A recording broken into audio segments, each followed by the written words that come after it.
one rebuttal that people often have is, oh, so what rules should I have?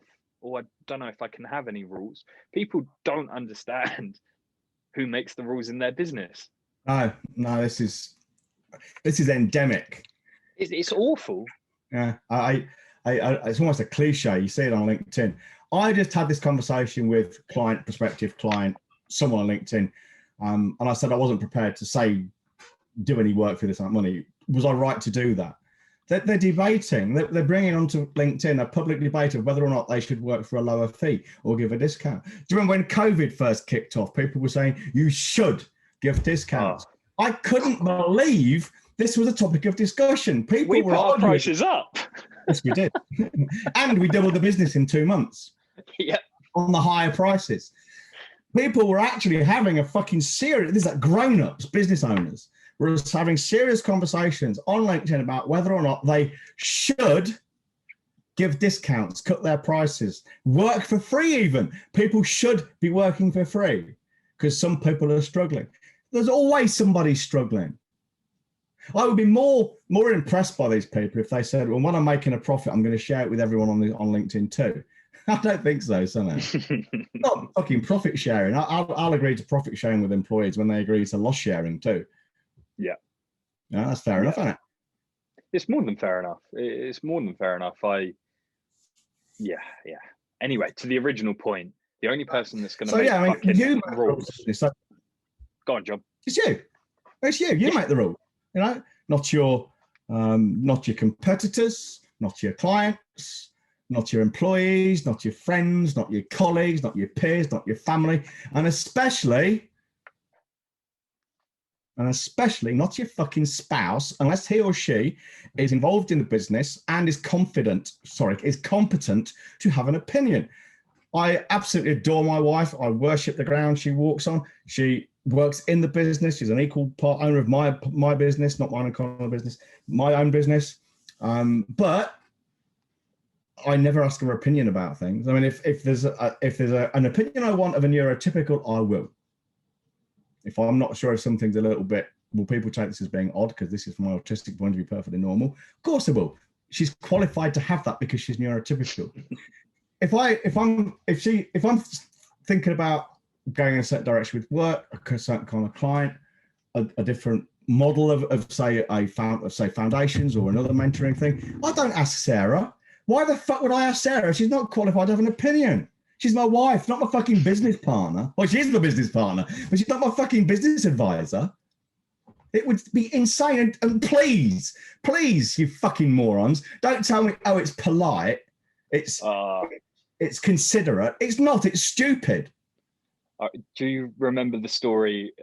I'm pretty sure I've told it on the podcast before, but the story of the time my mum simply told me that she thinks I do good work. Remind me. It rings a bell, but I don't remember the details. She said to me, it was when we was growing at that rapid rate to a point where we couldn't really. We was like, oh, what the fuck? It was like, wow, Jesus Christ! Right, how do we put out all these fires that come along with growth? Well, we did very well. Anyway, by the by, Mum said you must do really good work. I think you're doing really well, and you do really good job for your clients. I said, Mum, well, you're not qualified to tell me that. I said, I appreciate the sentiment, but it means nothing to me. And she was like, what? I was like, in the same way I can't say you're good at your job because I don't know what you fucking do. You can't say I'm good at mine. And that was a massive mistake because I never heard the end of it. And she hasn't told me she's proud of me or anything since. Oh, well. The only time she did tell me she was proud of me when I bought her a really fucking expensive, genuine leather handbag that she wanted. Was that the one that you thought was chocolate? Yes. Yeah. Well, all I'm going to say, mate, is consequences, you know? Yeah. Open mouth, insert foot, pay consequences. Yeah, that's it. And that's interesting you bring that up because you people also need to realise that everything that, 99% of the things that happen to them, they have been complicit within the consequences that they have to face because of it. It's not your client's fault, it's your fault. It's not you competitors' Oh, fault. yeah. It's I mean, your that's fault. huge. That's back to taking responsibility. I mean, I see it again on LinkedIn, it's sort of cliche. I've done all this work and I'm not being paid. That's on you, man. You were the one who Yeah. worked without a deposit. You were the one who worked without insisting on an escrow payment if they didn't want to pay a deposit. No legitimate, honest business with integrity would refuse to pay the full amount, would refuse to pay the full amount into escrow if they were serious about paying their bill. Why would they? Yeah, because the escrow agreement is there to protect them if the job doesn't get done, and it's there to protect you if you're not getting paid when it gets done. Only someone who's prepared or has even decided to cheat you already or considered it a possibility would refuse to use escrow. Yeah. And that's one of our rules as well. We get paid up front, we get paid in escrow, or we don't do it. We don't extend credit. Yeah, we're not a fucking bank. It's not worse. an interest-free loan. You're not just giving them an interest-free loan, it's unsecured.